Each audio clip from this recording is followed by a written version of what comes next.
In Dungeons & Dragons 5th edition, the Goblin is a small, neutral evil humanoid, which allows it to move through the spaces of large creatures. It has an AC of 15 thanks to its shield and 7 hit points. Goblins have terrible stats overall, with Dex being their only positive.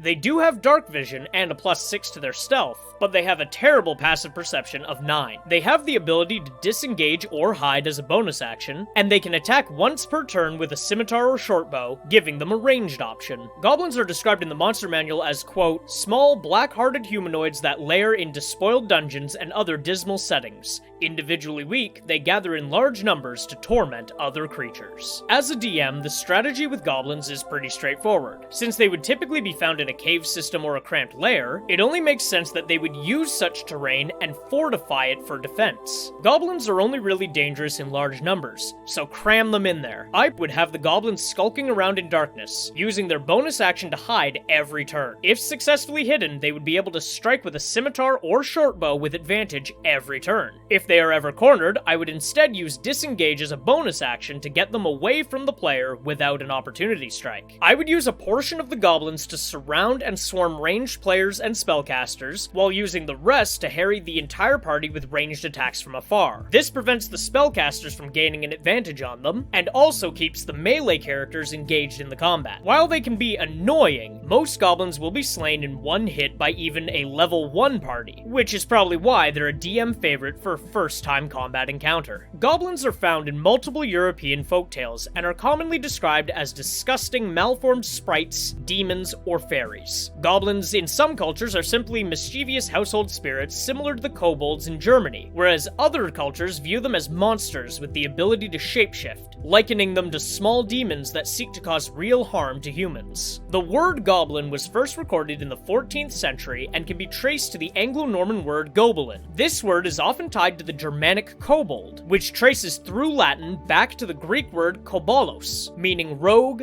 thief, imp, or goblin. The association with caves and caverns might come from the fact that kobold has a Germanic root cove, and also the Middle German word gobe, which means hollow in the earth. Unlike the kobold, the goblin in D&D is very similar to its mythological counterpart. Both are described as small, grotesque monsters that want to cause mischief and mayhem. Funnily enough, the term goblin wasn't widely used until J.R.R. Tolkien used it to describe the creatures in The Hobbit, and then that depiction of green or gray-skinned monsters living underground was picked up by D&D and further popularized. Beyond D&D, the goblin became a popular enemy in most fantasy-based games. The only big difference I can find between the myth and D&D in this case is the ability to shapeshift and vanish from sight that is missing entirely from the D&D creature.